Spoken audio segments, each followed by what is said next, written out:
우리 서로 좀 인사를 나누고 같이 말씀을 보겠습니다. 우리 앞뒤좌우로 인사합시다. 사랑합니다.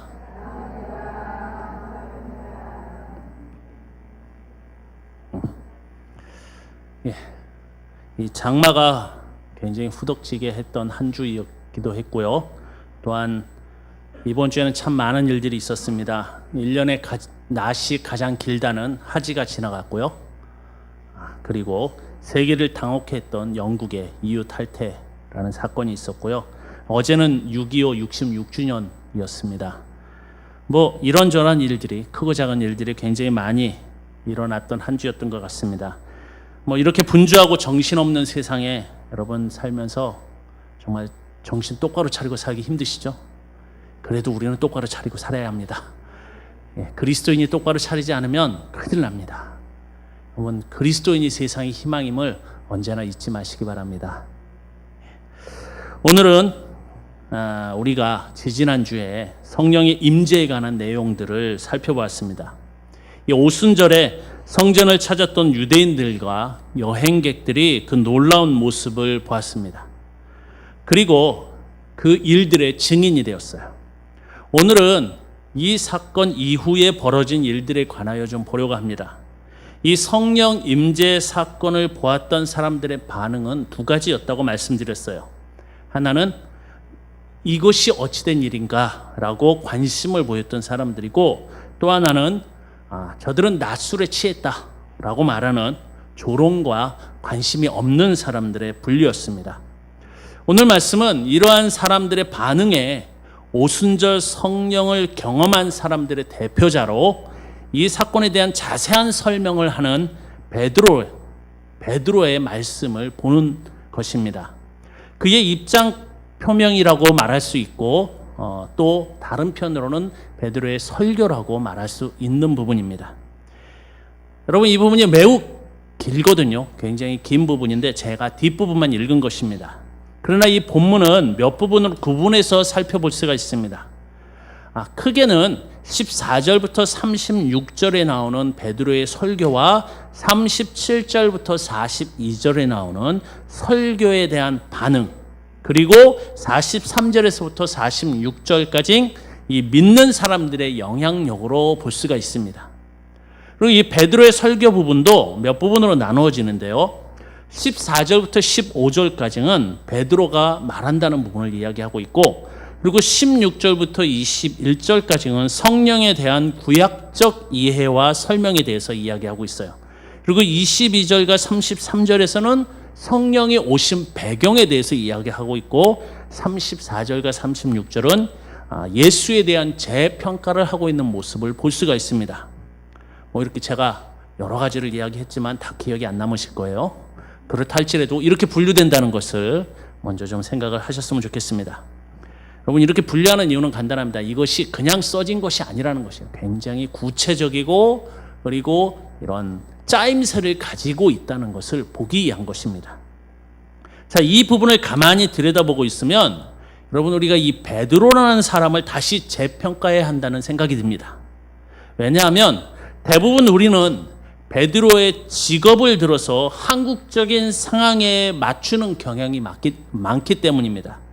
다시 말하면 베드로가 어디 출신이에요? 갈릴리 출신이죠. 그리고 어부죠. 그죠? 어부였기 때문에 한국적인 우리 한국 사람의 선입견에서는 어부는 어떤 사람들이에요? 무식한 사람들이라는 선입견이 있어요. 그렇기 때문에 그 선입견에 맞춰서 베드로는 무식하다라는 생각을 갖습니다. 그러나 이 설교를 보았을 때 베드로가 우리가 가지고 있는 선입견과 매우 다르게, 생각과는 다르게 똑똑한 사람이며 배운 사람이라는 생각이 들게 써 있다는 사실입니다. 먼저는 그가 인용한 구약의 본문들 때문에 그것이 확실합니다. 이렇게 이 구약의 내용들을 외우고 나열하고 있다는 것은 그가 어느 정도 배웠다는 것을 알 수 있는 것이에요. 더 확실한 것은 여러분, 사실 유대인들은 12세에서부터 13세의 남자라면 성인식을 위해서 반드시 토라를 암기해야 합니다. 어릴 때부터 한 7세, 8세부터 토라를 암기해서 12세, 13세가 되면 이 토라 시험을 봐요. 시험을 봐서 통과하면 성인이 됩니다. 우리나라로 말하면 통과하지 못하면 상투를 못 틉니다. 그렇기 때문에 반드시 토라를 암기해야 합니다. 그렇다면 이 베드로가 나열한 것이 토라인가요? 여러분, 토라가 뭔 줄 아시죠? 토라는 모세오경을 말하는 것이에요. 여기 지금 나와 있는 이 본문에 나와 있는 구약들은요, 토라가 아니에요. 모세오경이 아니라는 사실입니다. 그의 인용 본문들은 보면 요엘과 시편이라는 것을 알 수가 있어요. 그렇다면 그는 단지 토라만 암기하고 있는 아주 기본 교육만 받은 사람은 아니라는 것을 알 수가 있습니다. 그는 성인식을 위한 교육뿐만 아니라 어느 정도 그 외의 교육들을 받았다는 것을 알 수가 있습니다. 뿐만 아니라 여러분, 베드로는 요한의 제자이기도 했고 또한 나중엔 예수님의 제자가 된 사람이에요. 그만치 알고 있다는 이야기죠. 그리고 또 하나 베드로가 말하는 것을 보면요, 매우 논리적이라는 것을 알 수 있습니다. 특히 그의 말이 논리적이라는 것을 알 수 있는 것은 37절에 보면 그들이 이 말을 듣고, 누구의 말입니까? 베드로의 말이죠. 베드로의 말을 듣고 마음에 찔려 베드로와 다른 사람들에게 물어 이르되 형제들아 우리가 어찌할꼬, 이런 이야기를 하는 것을 볼 수가 있습니다. 사람들이 그 말에 감동되고 있다는 것이에요. 여러분, 만약에 논리적이지 않았다면 과연 감동을 받을 수 있었을까요? 앞뒤로 왔다 갔다 거리면 정신이 없었을 거예요. 잘 아시잖아요. 그런 말 많이 들어보셔서. 우리는 베드로를 우리의 정서에 맞추어 생각하여 오해하고 있는 것이라고 말할 수 있습니다. 뿐만 아니라 이 예수님 시대의 갈릴리에서, 이 갈릴리라는 지역에서 배를 가지고 있는 사람은요, 매우 부자입니다. 굉장한 부자예요. 그냥 부자는 아니고 굉장한 부자입니다. 기록들이 있는 것을 이런 기록들이 있는 것을 찾아볼 수가 있어요. 그리고 그가 살던 동네는요, 그 시대, 예수님 시대에 가장 잘 사는 동네의 하나였습니다. 그런 가운데 베드로가 살았고 그 가운데 집을 가졌기 때문에 베드로는 보통 사람이 아니라는 것을 알 수 있는 것입니다. 여러분, 오늘 우리가 보고 있는 베드로의 설교를 그냥 그래서 대충 베드로 이렇게 생각하시면 안 된다는 거예요. 여러분, 이 베드로의 설교의 논지가 분명합니다. 그만치 이것이 매우 논리적이라는 것을 알 수가 있어요. 그가 이야기하고 있는 핵심이 뭐냐? 그것이 36절에 분명하게 드러나 있습니다. 36절을 보십시오. 그런즉 이스라엘 온 집은 확실히 알지니 너희가 십자가에 못 박은 이 예수를 하나님이 주와 그리스도가 되게 하셨느니라. 이렇게 이야기하는 것을 볼 수가 있어요. 결국은 이 논지를 봤을 때 베드로의 설교는 예수님이 우리의 주인이며 메시아라는 것을 드러내기 위해서 이 설교를 하고 있다는 것을 이야기해 주는 것입니다. 여러분, 그러나 우리가 잘 알듯이 이 설교의 시작은 거기서부터 시작된 것이 아니에요. 무슨 얘기냐? 베드로가 이 이야기를 시작할 때 그가 첫 번째 꺼낸 말이 또한 보여줬던 여러 가지 사건들이 예수가 그리스도라는 증거에서부터 시작된 것이 아니라는 것입니다. 그렇다면 이것이 어떻게 된 것입니까? 오순절에 기도하러 모였던 베드로와 제자들, 그리고 몇 명이 함께인지는 알 수 없지만 거기에 있었던 사람들이 성령의 놀라운 역사를 경험한 사건 때문에 시작된 베드로의 설교라는 것을 우리가 알고 있습니다. 그런데 어떻게 그가 이런 결론을 가져올 수 있었을까요? 베드로가 처음 설교를 시작하는 부분인 14절과 15절을 보면요, 베드로가 제자들을 대표해서 말을 하고 있는 장면이 나옵니다. 그의 첫 말은 이것이었어요. 유대인들과 예루살렘에 사는 모든 사람들아, 이 일을 너희가 알게 할지니 내 말에 귀를 기울이라. 다시 말하면 지금 벌어진 성령의 일을 내가 설명하겠다고 나서고 있는 것이죠. 내 말을 잘 들어라라고 하는 것이에요. 집중시키고 있어요. 그리고는 15절에 뭐라고 얘기하냐면 때가 제3신이 너희 생각과 같이 이 사람들이 취한 것이 아니라 라고 말합니다. 먼저 베드로가 했던 것은 이 일에 대해서 조롱을 한 부정적인 사람들을 조용히 시키는 것부터 하고 있어요.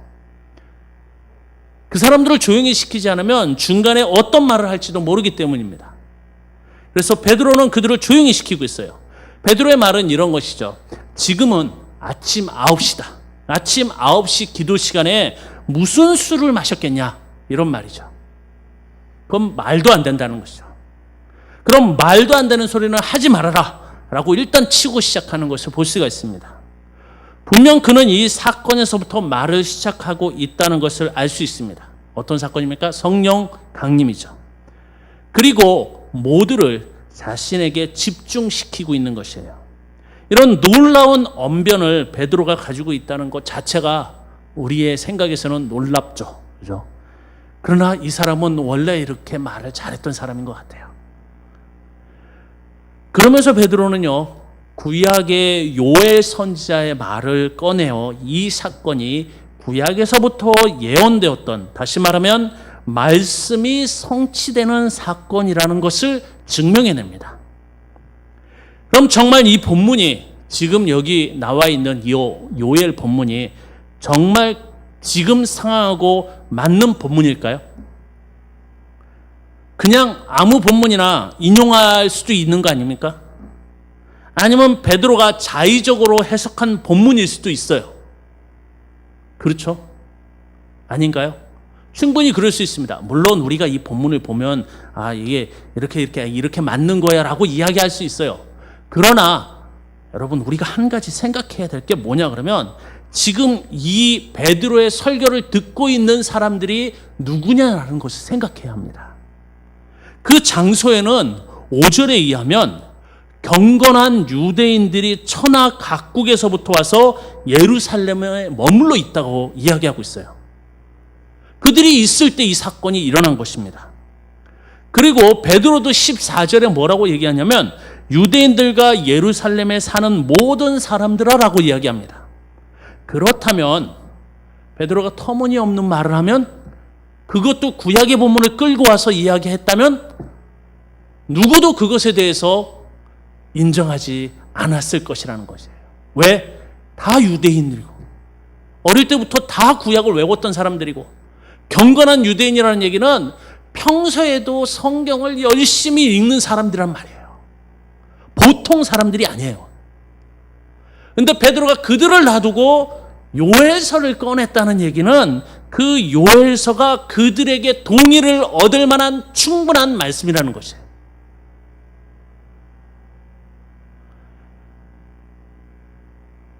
그렇다면 구약에 나타난 요엘 선지자의 예언이 성취되어진 사건이라면 왜 지금 이 사건이 일어났을까요? 그렇잖아요. 이 성취가 왜 지금 일어났느냐, 이것이 궁금하지 않을까요? 지금 봤던 게 분명히 일어난 거예요. 일어난 거고, 요엘이 예언했던 것이라고 베드로가 얘기했던 것을 거기 있었던 모든 유대인들이 그래라고 인정을 했어요. 근데 왜 지금 일어났냐는 것이에요. 그래서 베드로는 그것에 관해서 22절과 33절에 이어서 이야기합니다. 왜 이 사건이 지금 일어났는지에 대해서. 베드로는요, 얼마 전까지, 약 50일 전까지 유명했던 한 사람의 이야기를 끄집어냅니다.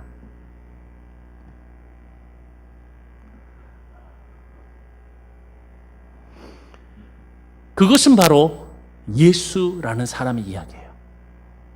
22절에 그가 그냥 예수라고 얘기하지 않고 나사렛 예수라고 이야기하는 것을 볼 수가 있어요. 다시 얘기해서 나사렛 예수 얘기는 굉장히 유명한 이야기라는 사실이에요. 그가 왜 유명했냐? 그가 보여준 큰 권능과 기사와 표적이 하나님으로부터 온 것이라는 대중적인 생각이 있었기 때문이에요. 지금 베드로가 그렇게 얘기하고 있어요. 대중적인 인정이 있었던 것 때문에 유명했다는 사실이에요. 그리고 23절과 24절에 대제사장과 몇몇의 권력자들에 의하여 죽었다는 것과 그 예수가 부활하였다는 이야기가, 그 소문이 천하 각국에서 온 유대인들이 알 정도로 유명한 이야기가 되었다는 것을 알 수 있어요.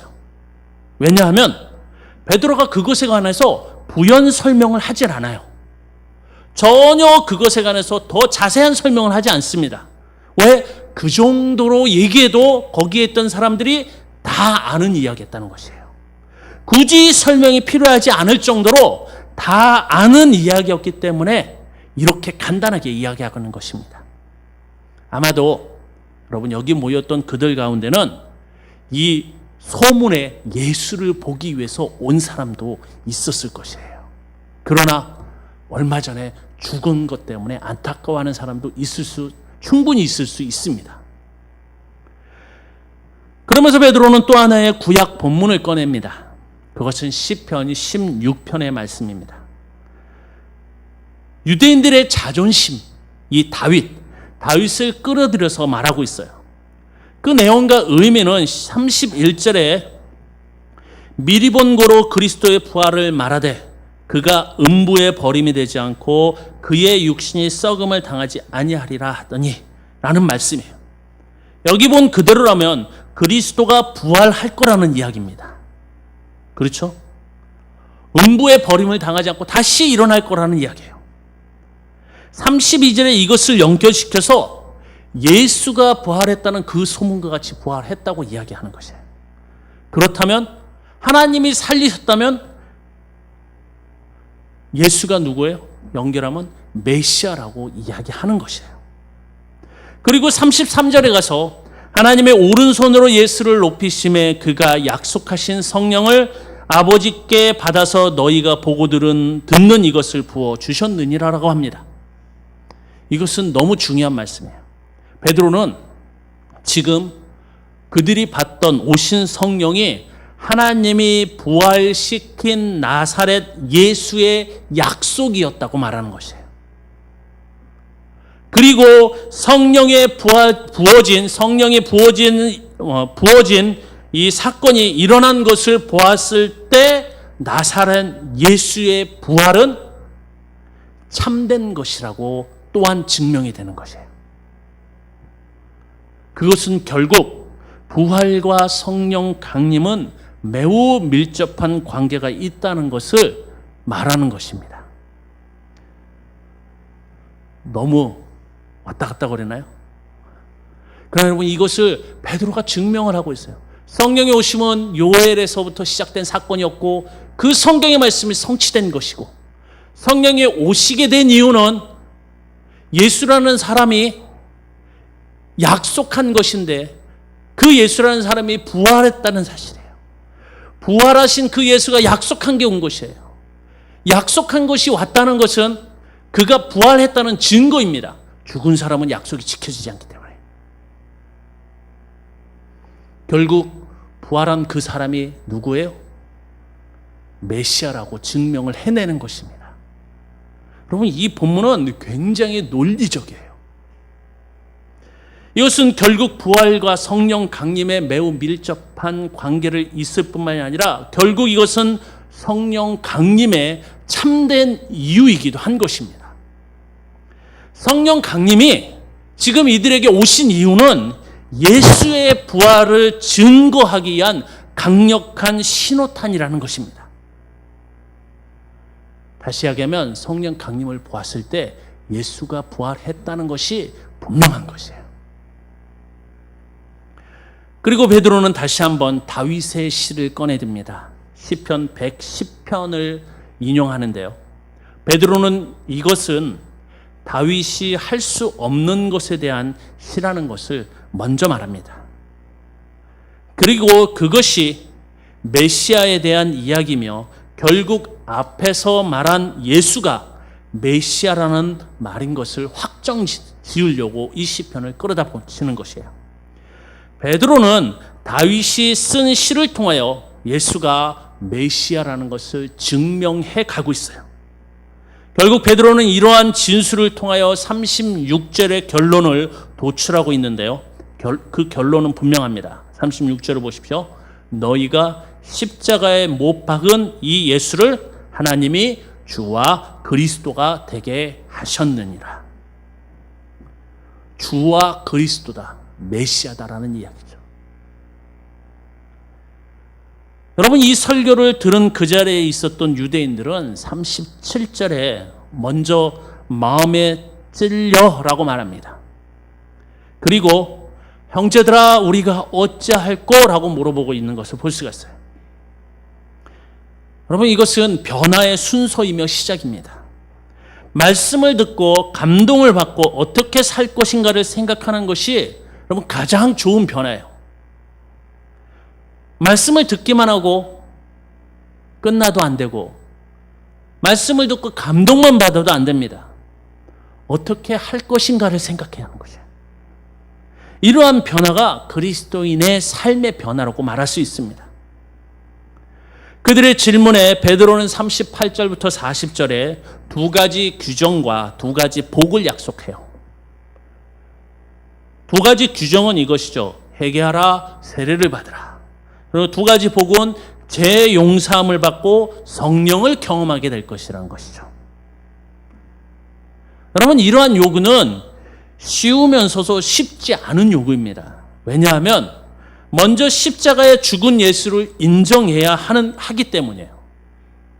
그리고 베드로의 말처럼 내가 죽였음을 인정해야만 이것이 가능한 얘기예요. 이러한 질문에 그들의 반응은 41절과 42절에 보면 분명히 나타납니다. 3,000명이나 세례를 받았다고 나오고 있어요.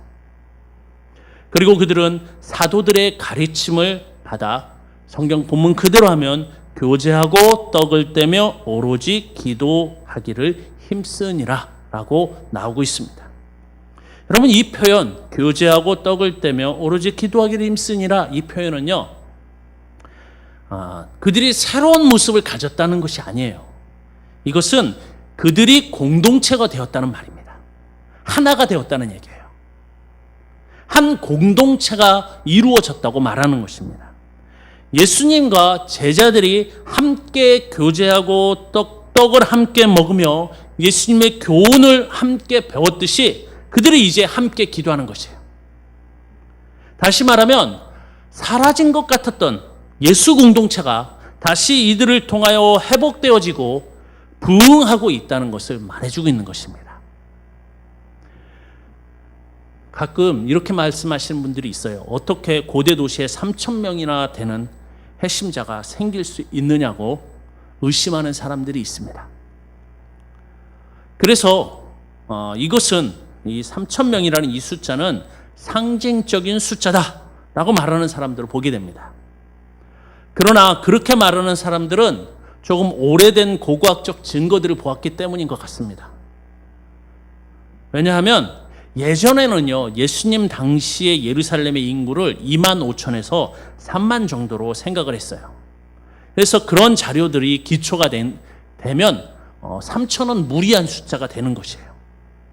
그러나 최근 연구를 보면 6만에서 12만의 인구가 있었다고 나오고 있습니다. 심지어는 1세기 30년대 기록에 이 예루살렘의 인구가 12만으로 최고치를 쳤다는 이야기가 있는 것을 발견할 수가 있습니다. 뿐만 아니라 여러분, 절기 때는 더 많은 인원이 모였습니다. 12만 뿐만이 아니라 더 많은 인원이 모였는데 기록에 의하면 예루살렘의 범위는요, 그러니까 6월절은 반드시 성경에 뭐라고 나냐면 예루살렘 안에서 지내야 된다라고 돼 있어요. 근데 인구가 너무 많다 보니까 예루살렘 성 안에서 있을 수가 없어요. 그래서 그때 랍비들이, 이 서기관들과 이 대제사장들이 결정한 게 예루살렘의 범위를 넓힙니다. 어디까지? 우리가 아는 베다니까지. 거기까지, 여기까지 예루살렘이라 넓혀요. 왜? 너무 많은 사람들이 있었기 때문에.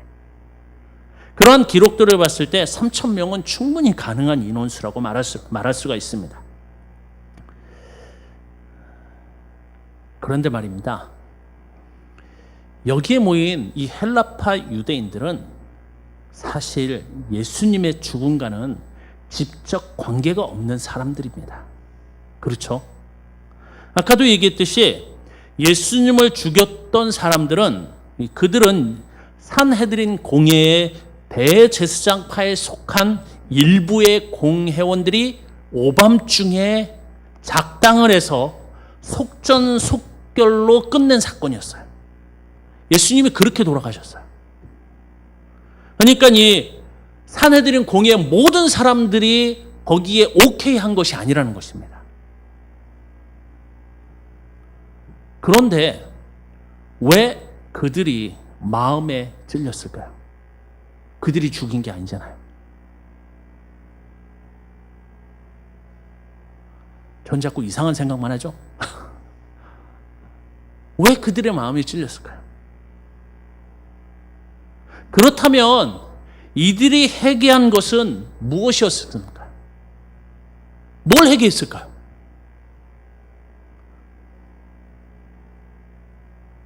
또 하나, 결국 그들이 믿은 것이 무엇일까를 생각하지 않을 수가 없어요.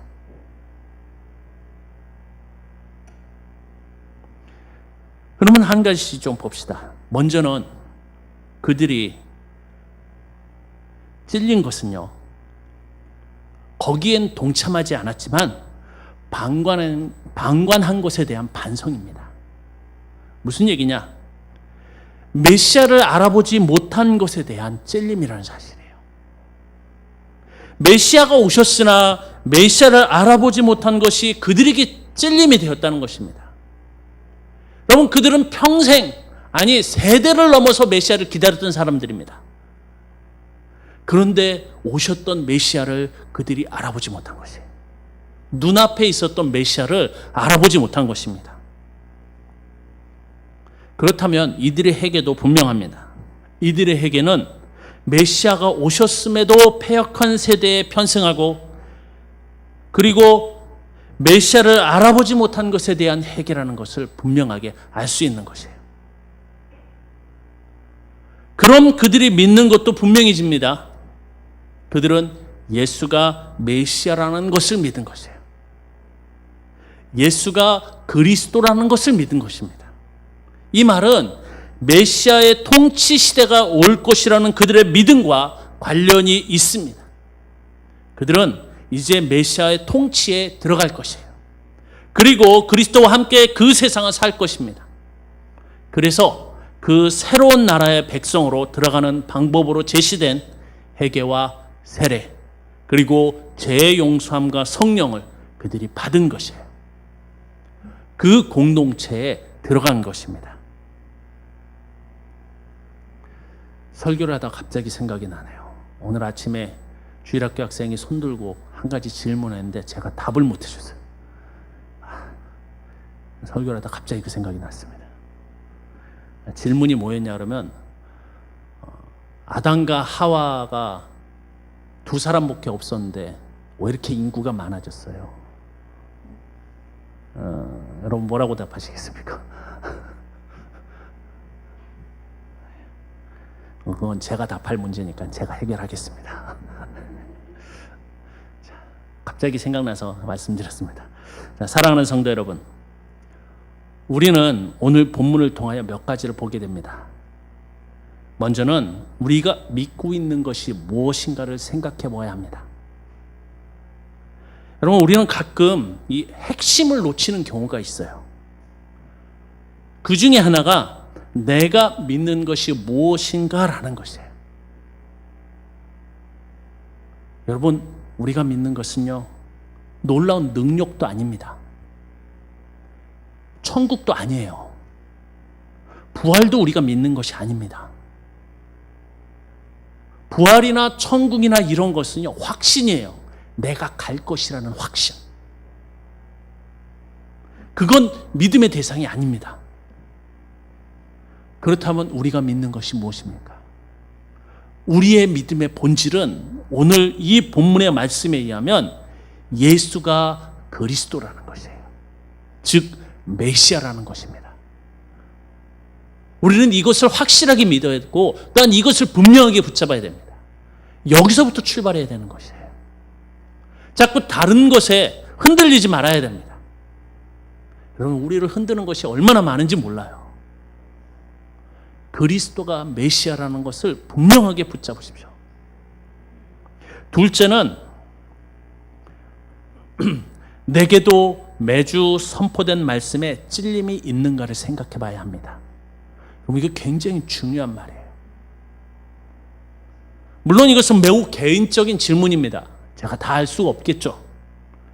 누구도 알 수 없습니다. 그러나 한 분은 아셔요. 하나님은 아십니다. 하지만 여러분, 찔림은 언제나 있어야 합니다. 왜냐하면 그 찔림이 시작이기 때문이에요. 말씀대로 살기 위한 스타트이기 때문입니다.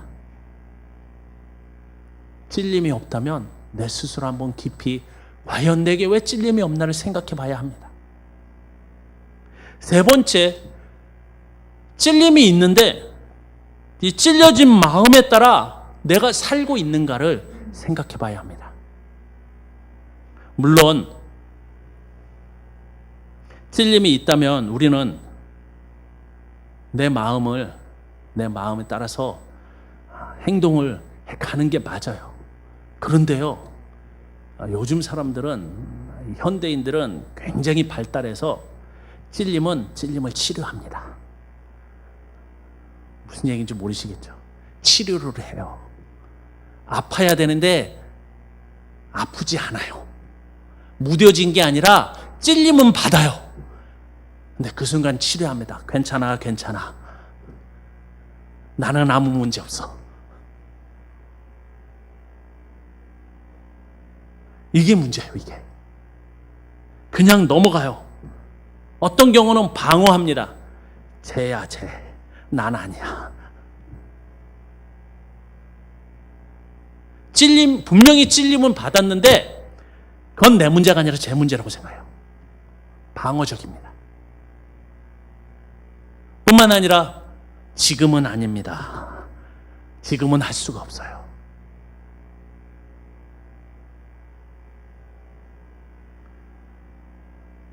그 아픈 마음을 가지고 어떻게 살아가야 될지를 생각해야 되는데 거기까지는 가지 않아요.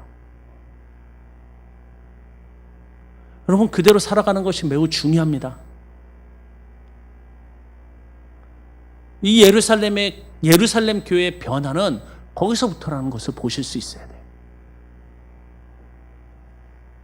여러분, 이렇게 찔림을 받고 어떻게 할까 생각해서 세례를 받고 회개의 운동을 벌였던 그들의 삶이 43절에서부터 47절에 나오는 것을 볼 수가 있어요. 이런 그들의 삶이 더 많은 예수를 메시아로 인정하는 사람들을 만들었다고 오늘 본문에는 43절에서 47절까지 증언하고 있어요. 그렇다면 여러분, 나는 어떤가를 우리가 깊이 생각해 봐야 되지 않을까요? 나는 어떤가? 정말 여러분이 나는 어떤가를 깊이 생각하는 그러한 일들이 여러분 삶에 계속 일어나기를 축원합니다. 기도하도록 하겠습니다.